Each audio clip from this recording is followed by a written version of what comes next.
स्वागत। आज हम ना बीएफ स्किनर की एक बड़ी मजेदार किताब है साइंस एंड ह्यूमन बिहेवियर, उसके कुछ विचारों पर गहराई से बात कर रहे हैं। ये किताब एक तरह से ये दावा करती है कि भाई हमारा जो व्यवहार है उसे भी हम साइंस की तरह समझ सकते हैं, जैसे प्राकृतिक दुनिया को समझते हैं वैसे ही। हाँ बिल्कुल। और इसका जो मूल विचार है वो बड़ा सरल सा है लेकिन बहुत शक्तिशाली है कि हमारे कामों के जो नतीजे होते हैं ना वही तय करते हैं कि हम आगे वो काम करेंगे या नहीं। हम क्यों कुछ करते हैं और क्यों कुछ से बचते हैं, ये काफी हद तक उसके अंजाम पर, उसके परिणाम पर निर्भर करता है। अच्छा, तो आज हम इसी गुत्थी को सुलझाने की कोशिश करेंगे कि कैसे ये परिणाम हमारे व्यवहार को बनाते हैं, बदलते हैं और हमारे रोजमर्रा की जिंदगी में इसका क्या मतलब है। चलिए देखते हैं ये नजरिया हमें कहाँ ले जाता है। देखिए, इसकी शुरुआत होती है थॉर्नडाइक के काम से। उन्होंने एक प्रयोग किया था पिंजरे में बंद बिल्ली वाला। बिल्ली बंद है और वो संयोग से ऐसे ही हाथ पैर मारते हुए दरवाजा खोलना सीख जाती है। क्यों? क्योंकि बाहर निकलना उसके लिए एक अच्छा नतीजा था, एक इनाम था। इसे उन्होंने कहा प्रभाव का नियम। मतलब जिस काम का प्रभाव अच्छा हो वो काम बढ़ जाता है। हाँ, मुझे याद आ रहा है। और फिर स्किनर ने इसी आइडिया को और आगे बढ़ाया, है ना। उन्होंने दिखाया कि व्यवहार के बाद अगर कोई फायदेमंद नतीजा मिले तो वो उस व्यवहार को और मजबूत कर देता है।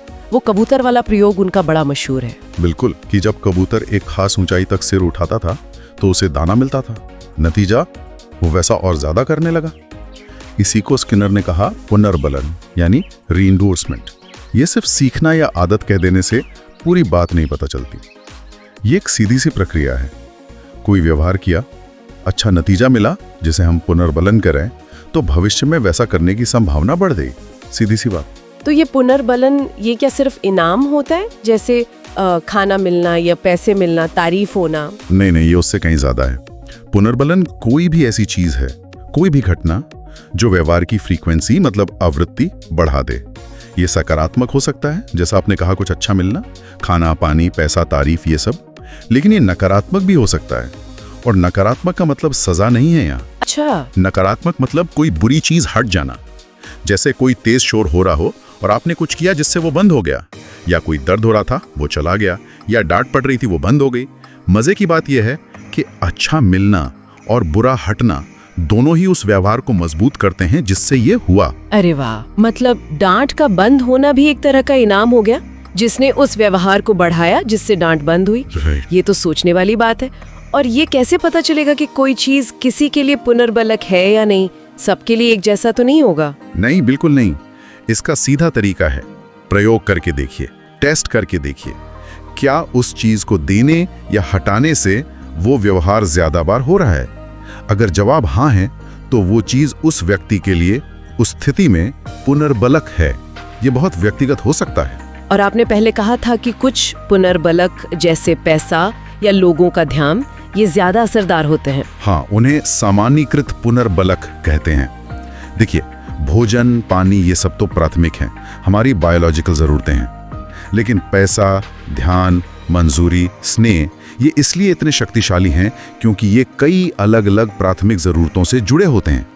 पैसा है तो खाना भी खरीद सकते हैं, आराम भी, सुरक्षा भी। तो ये किसी एक खास जरूरत पर, जैसे उस वक्त भूख लगी है या नहीं, इस पर निर्भर नहीं करते। और क्या ध्यान या तारीफ की हमें सच में जरूरत होती है, जैसे खाने की होती है? स्किनर के हिसाब से नहीं। ये जन्मजात जरूरतें नहीं है। ये हमने सीखा है कि ये महत्वपूर्ण है क्योंकि ये अक्सर दूसरी अच्छी चीजों से जुड़े होते हैं। ये सीखे हुए पुनर्बलक है। अच्छा, तो अगर हमारा व्यवहार इन बाहरी परिणामों से इतना तय होता है तो क्या इसे हम बदल सकते हैं या नियंत्रित कर सकते हैं? कोई मुश्किल चीज कैसे सिखा सकते हैं? हाँ बिल्कुल। इसके लिए एक तकनीक है, शेपिंग। इसमें क्या करते हैं कि जो हमारा लक्ष्य व्यवहार है, मान लीजिए कोई जटिल काम सिखाना है, तो हम उस दिशा में जाने वाले छोटे छोटे कदमों को धीरे धीरे पुनर्बलित करते हैं। थोड़ा सा सही किया तो इनाम दिया, फिर थोड़ा और बेहतर किया तो इनाम दिया। ऐसे करते करते पूरा व्यवहार सिखाया जा सकता है। जानवरों को कर्तव्य ऐसे ही सिखाते हैं कई बार। और ये भी फर्क पड़ता है कि इनाम कब और कैसे मिल रहा है। आप उन शेड्यूल्स की बात कर रहे हैं शायद? सही।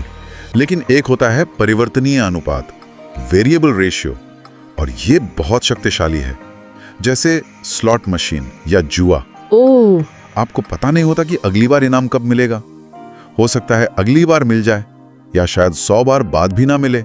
नतीजा लोग लगातार कोशिश करते रहते हैं, छोड़ते नहीं हैं।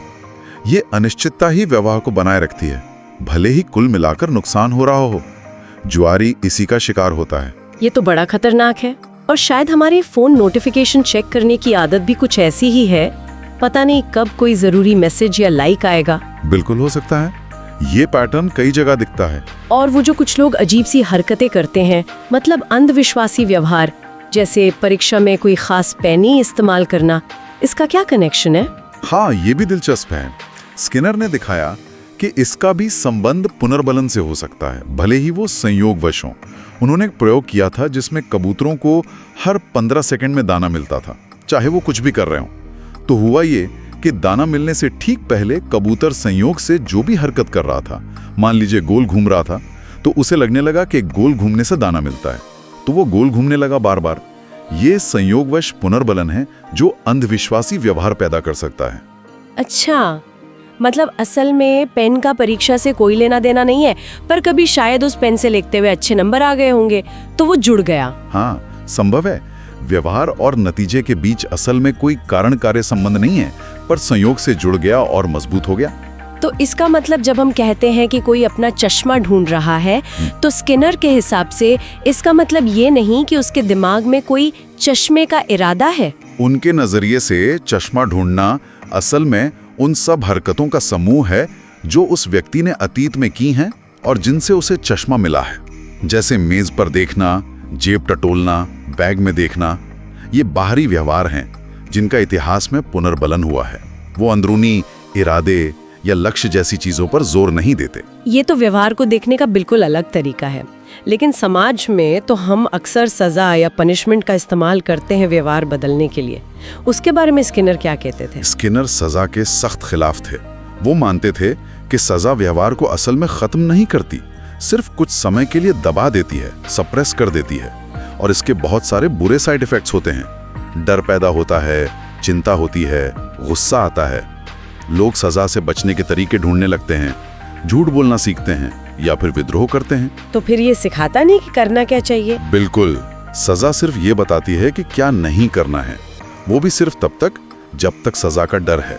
ये सही व्यवहार नहीं सिखाती। तो फिर बेहतर तरीके क्या हैं अगर कोई गलत व्यवहार कर रहा है तो? 2 मुख्य तरीके हैं। एक तो है विलोकन, एक्सटिंक्शन, मतलब जिस चीज से उस व्यवहार को पुनर्बलन मिल रहा था उसे देना बंद कर दें। अगर बच्चा चिल्लाकर ध्यान खींचता है तो चिल्लाने पर ध्यान देना बंद कर दें। धीरे-धीरे वो व्यवहार कम हो जाएगा क्योंकि उसका नतीजा नहीं मिल रहा। और दूसरा है कि किसी वैकल्पिक सही व्यवहार को सिखाएं और उसे पुनर्बलित करें। मतलब बच्चे को सिखाएं कि शांत आवाज में बात करनी है और जब वो ऐसा करे तो उसे खूब ध्यान दें, उसकी बात सुनें। अच्छा, यानी गलत को सजा देने की बजाय सही को इनाम दो। हाँ, या गलत को मिलने वाले इनाम को रोक दो। ये ज्यादा असरदार और कम नुकसानदायक तरीके हैं। तो कुल मिलाकर अगर हम सार निकालें तो ये नजरिया कहता है कि हमारा व्यवहार, हमारी पसंद नापसंद, हमारी आदतें, यहाँ तक कि हमारी सोच भी काफी हद तक हमारे आसपास के माहौल और हमारे कामों के नतीजों से बनती और बदलती है। हाँ बिल्कुल। और ये सिर्फ प्रयोगशाला के जानवरों या बच्चों की आदतों तक सीमित नहीं है।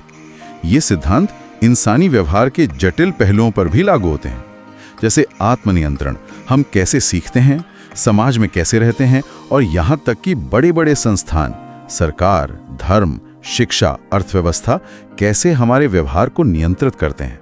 ये तो बहुत दूर तक जाने वाली बात है। एक तरह से ये व्यवहार को समझने का बहुत शक्तिशाली ढांचा है, भले ही इस पे विवाद भी बहुत रहा है। हाँ, विवादास्पद तो रहा है क्योंकि ये पारंपरिक विचारों को चुनौती देता है, लेकिन ये हमें व्यवहार को एक नई वैज्ञानिक रोशनी में देखने का मौका देता है। सच में ये सोचने पर मजबूर करता है। और चलिए इसी सोच को आगे बढ़ाने के लिए एक सवाल श्रोताओं के लिए छोड़ जाते हैं। अगर हमारा व्यवहार बाहरी कारकों और हमारे कर्मों के परिणामों से इतना ज्यादा निर्धारित होता है, तो फिर व्यक्तिगत स्वतंत्रता, इच्छा शक्ति और जिम्मेदारी का क्या मतलब रह जाता है? और अगर हम व्यवहार के नियमों को वाकई समझते हैं, तो क्या हमारे पास समाज को बेहतर बनाने, समस्याओं को सुलझाने की एक चाबी है? और अगर है तो उसका इस्तेमाल कैसे किया जाना चाहिए? ये कुछ बड़े सवाल हैं जिन पर सोचा जा सकता है। तो कैसा लगा हमारा ये ऑडियो पॉडकास्ट? मिलेंगे फिर अगले पॉडकास्ट के साथ। उसके लिए हमारे चैनल साई ज्ञान को सब्सक्राइब और इस वीडियो को लाइक कर दें।